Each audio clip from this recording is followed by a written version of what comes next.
দেশের এইটা একটি অন্যতম রিসেন্ট সময়ের বড় ধরনের দুর্ঘটনা এবং এই রকম মৃত্যু এবং আহত এবং এর মধ্যে একটা বড় অংশ আমরা যেভাবে বলছি এটা ইনহেলেশন ইনজুরি হয়েছে তাদের, অতএব সেটা ইমিডিয়েটলি অ্যাসেস করা যাচ্ছে না। খুবই দুঃখ নিয়ে আপনাদের সামনে উপস্থিত হয়েছি।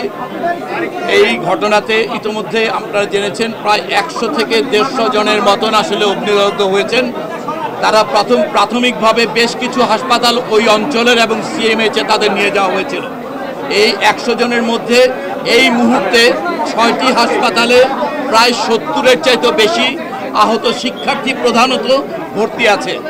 এছাড়া বিভিন্ন হাসপাতালগুলোতে ব্রড ডেড মানে মৃত অবস্থায় আনা হয়েছে, সেরকম সিএমএইচের মৃত অবস্থায় আনা হয়েছে 11 জনকে, কুর্মিটোলা জেনারেল হাসপাতালে মৃত অবস্থায় আনা হয়েছিল 2 জনকে, এই বার্ন ইনস্টিটিউটের মৃত অবস্থায় আনা হয়েছে 1 জনকে এবং এছাড়া কুর্মিটোলা কুয়েতমতি ঢাকা মেডিকেল কলেজে নেওয়ার পরে 1 জনের মৃত্যু হয়েছে।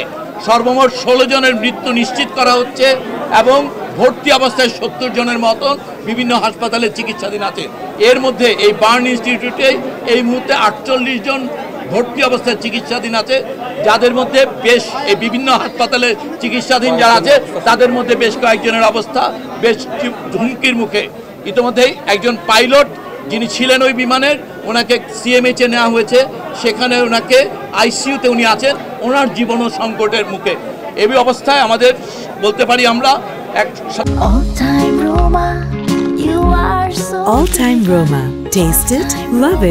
দেশের এইটা একটি অন্যতম রিসেন্ট সময়ের বড় ধরনের দুর্ঘটনা এবং এই রকম মৃত্যু এবং আহত এবং এর মধ্যে একটা বড় অংশ আমরা যেভাবে বলছি এটা ইনহেলেশন ইনজুরি হয়েছে তাদের, অতএব সেটা ইমিডিয়েটলি অ্যাসেস করা যাচ্ছে না।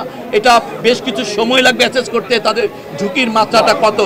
এর পাশাপাশি এক্ষেত্রে সকল চিকিৎসকদের, বিশেষজ্ঞ চিকিৎসক, সরঞ্জামাদি এবং ঔষধপত্র সব কিছু যথেষ্ট পরিমাণে সকল হাসপাতালে প্রস্তুত আছে।